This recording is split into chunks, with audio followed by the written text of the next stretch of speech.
ডাক্তারবাবু, ছেলেটা বাঁচবে তো?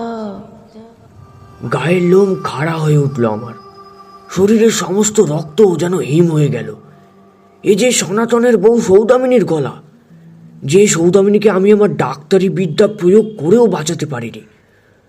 কাল দুপুরে আমার চোখের সামনে সে মারা গেছে।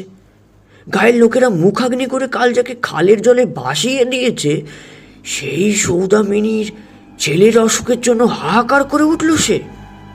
আমি ভীত হয়ে বললাম, সনাতন, একটু আগে তোমার বউয়ের গলায় কে যেন... ওসবে কান দেবেন না ডাক্তারবাবু, ওরকম অনেক কান্নাই শুনতে পাবেন এবার থেকে। সারা গাঁ যে উজাড় হয়ে গেল, মানুষের আত্মাগুলো সব যাবে কোথায়? তাড়াতাড়ি আসুন।